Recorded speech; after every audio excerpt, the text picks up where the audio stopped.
Like, how much of my life am I giving up to be here? People don't like to pay money. Some of these politicians go into politics to enrich themselves. So no lights, no water, no internet.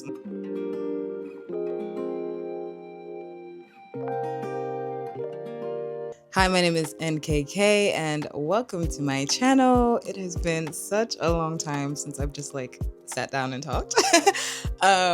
So yeah, today I just kind of want to get into some of the reasons that I had to leave Ghana. This is going to be kind of also a little bit of a life update, because I have not been around for a while and I'm trying to come back outside and I hope that you missed me. If you know anything about me, you should know that I am a person who is very passionate about Africa, about its advancement and its development. I am a big proponent of reversing brain drain, going back home and contributing in the ways that you can as a young person. I do feel that Africa has lost some of its greatest talents to the West, and now I am one of them. I want to start by saying that I mostly enjoyed my time in Ghana. I got to achieve really great things. I got to do so much. I got to grow as a person. But honestly, it was also very difficult. It was one of the toughest times of my life, honestly. And now that I'm in a new environment, I have a little bit of distance to be able to talk about it. But what I went through, oh my God, Yesu Christo. It's no small thing. But I'll tell you that I must acknowledge that Ghana was difficult for a number of reasons outside myself, but I now understand why people leave and make a way elsewhere, which is really sad, So I moved to Ghana in 2019, at the end of 2019 in November. Originally, I had just planned to stay for the Christmas break, enjoy myself, dirty December it up, and then move back to South Africa. I felt like me and South Africa had a vibe for real, there was something going on there and I wanted to explore the possibilities of what I could become there. But as you know, the world faced a very big problem in 2020 with the pandemic, the global pandemic, which meant that the entire world was shut down. We weren't able to travel, we were both there, Anyway, so with COVID, all my plans to return to South Africa were kind of down the drain. And I basically just had to make a way.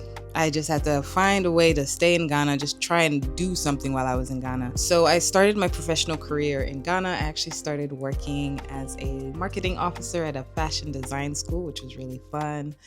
And I worked a couple of other jobs during my time in Ghana. One thing that I will say about what made it difficult for me to be in Ghana is that there is sort of a lack of infrastructure in the creative industries, especially. So obviously, I'm a creative. I'm someone who loves to create things, to do things, but I'm also someone who needs structure and community and environment. I feel like I operate very well within a system. And I think that one of the difficult things for me with Ghana was that there isn't a unified established system. Or if there is, you might need network connections to get in, I did not have that. You know what I mean? I don't want to generalize too much, but I will say that it is difficult. I think things are improving now. Communities are being built. But when I went, it just felt very hard to just integrate myself into places. One thing about Ghana as well is that people form networks based on either high school or university. And those networks run deep and strong. And if you're a newcomer like I was, it is hard to just jump in and force yourself in there. So I found a bit of trouble trying to really connect with people. You go to these network events, you say hello, hi once in a while. Maybe you make a few friends here and there, but you don't really get that real connection, And so it was sort of hard to progress. But your girl was trying. I was trying different things. I was doing different things. I actually got to try so many things while I was in Ghana. I got to host shows. I got to rap, which is another thing that we should talk about one of these days. I got to rap. I got to do some marketing work. I got to do, I freelanced for a long time. The only thing is, it was just really hard to find structure in that system. So like even if you were enterprising and you were trying to look for opportunities, it's like by chance almost, like there wasn't an established system. And I do think people are building those systems now, but it's still not necessarily consolidated or in the same place. And it can make it very hard to progress. So if I had to sort of sum up this reason in like a nice little bow tie, I would say that as a creative, the lack of infrastructure, the lack of full opportunities to progress was something that really impacted me. Of course, I was able to achieve and do so many wonderful things, yes, but I think I needed a little bit more support, a little bit more structure in order to be the best that I could be. You know what I'm saying? The second thing that I would say that made it difficult to stay in Ghana is that people don't like to pay. People don't like to pay money. Oh my God. I reached 30 and I looked at my savings and I thought, we can do better. We can do better, And I think maybe the one thing that was disappointing for me, having worked for mainly like Ghanaian companies, is that, the currency isn't that strong and you don't really earn that much. And I don't think that the creative industries are necessarily as prized. And so people don't want to pay. So when you do good work for people, they're so used to not paying that they recognize that you have good work, but they don't want to pay you well, And for me, it just got to a point that I was like, I cannot do this anymore. I have always understood that as a creative, but there's going to be some level of like, I guess, working for free or showing your worth or trying to showcase your skill in order for the money to come. And I felt like I had proven myself over and over again, and the money was not coming. You know what I mean? It got tiring after a while, because you put so much effort into things, you put so much energy into things, and to not be rewarded for your efforts does not feel good. And for me, it just got to a point where I just was thinking, like, if I stay here for the next 5 years, like, how much of my life am I giving up to be here? How much of my personal strength, my personal success am I giving up to be here on the continent? Like, I'm not making any money. I'm not progressing in the way that I need to. Like, yeah, it was tough. It was tough, honestly, really, really tough. Another thing that makes it hard to go back home and contribute in a way that is meaningful is our governments. God damn. When I tell you the way that, I don't even know how to talk.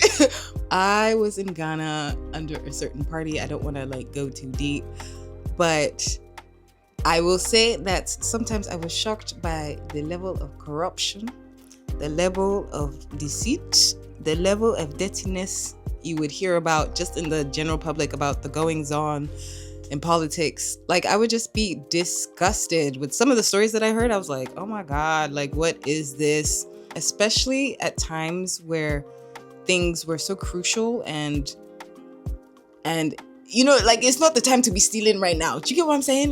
We have a crisis. Do you get what I'm saying? I don't know. I think the ultimate disappointment at realizing the people in power, the government that is elected to serve the people, was just enriching themselves. And that's something that became evidently clear in Ghana for me, just living there every day. I remember, because I live in Tema, and I would have to go into Accra for work or for entertainment, and the motorway, the highway, the one road that should be working for all of us, consistently had potholes, consistently was just unsafe, consistently no lights on the highway, and I didn't realize how much of a source of anxiety that was for me. I realized that every time I would cross the motorway, I would just be scared, just praying, like, God, please don't let me die on this motorway. I think the anxiety of things not working well in your country takes more of a toll on you than you think it does. There was other things like the disappointing state of hospitals, the disappointing state of schools, the disappointing state of just a lot of things, especially when it is paired with stories of these paunchy politicians stealing money, taking money. You see them private jets. You see them Mercedes Benz. You see them convoy. You know, like just so many things. I was just like, bro, like, can we not do this right now? Like, what became evidently clear was the fact that some of these politicians go into politics to enrich themselves. The feeling of abject disappointment, of disgust at politicians that would rob the people that they are meant to serve. It is something that became clear over and over again in Ghana, and it wasn't something that I could continue to live under. You know, I just kept thinking like, oh, you know, the reason that this doesn't work for me is because somebody wanted to go on a private plane. You know what I mean? Like, and it wasn't just me. I think a lot of people in Ghana were upset. A lot of young people in Ghana were upset and angry. And you know, the thing is, I count myself very lucky. I was really blessed. Like, I'm blessed. You know, I have, you know, I'm okay. I'm okay in the sense of these things.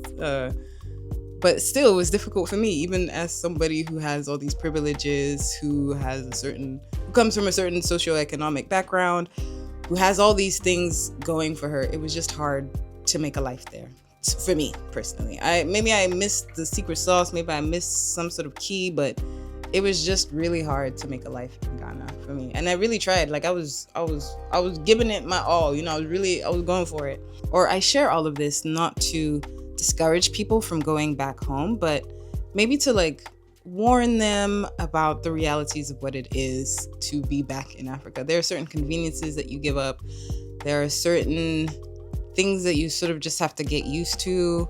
I mean, of course, lights off. Sometimes the water would go off. There was this one time, I think like a pipeline had burst that supplied internet to various African countries. That happened, and that same week, my lights went out, the water went out, and I was like, yeah, damn, I live in Africa. This one is too much. So no lights, no water, no internet. My God, please. It's too much. Anyway,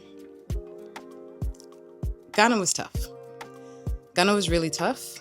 It was also filling in many ways. I got to do so much. I'm grateful for the things that I learned. But the reality is, it is tough to make a living there. It is tough to build yourself up, at least if you're starting your career there, at least for me. And I completely understand why people leave. I get it. You know, I've lived it. I can see. And it's not that I'll never go back to Ghana, but I think when I go back to Ghana, I will probably go a bit more prepared, with my eyes open, with things set in place just to ensure that I'm okay. Because Ghana will do you very well.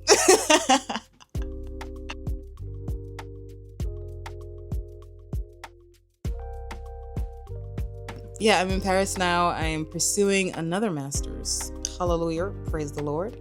And yeah, it's been good. I'm starting to find parts of myself that I had lost, or parts of myself that I had put down while trying to survive in Ghana, truthfully. YouTube being one of them. Hello. I hope you miss me. I know. Anyway. Yeah, so let's see what my journey holds. I'm excited for the future. I know the West isn't perfect at all. I'm not trying to say that with this video. All I'm saying is that the realities of being and working in Africa as a young person starting your career are tough. I got to do a lot of things. I did get to reach heights that perhaps would have taken me years to do in Europe. But I'm still here now and I have to start at the bottom again. So I don't know. Anyway, thanks for listening to me rant. Thanks for listening to me tell my story. If you have any experiences about trying to move back home, Ghana, or anywhere else in the continent, please share your experiences in the comments. Please also give me a like if you like this video. Yeah, and until next time, peace, love, and prosperity.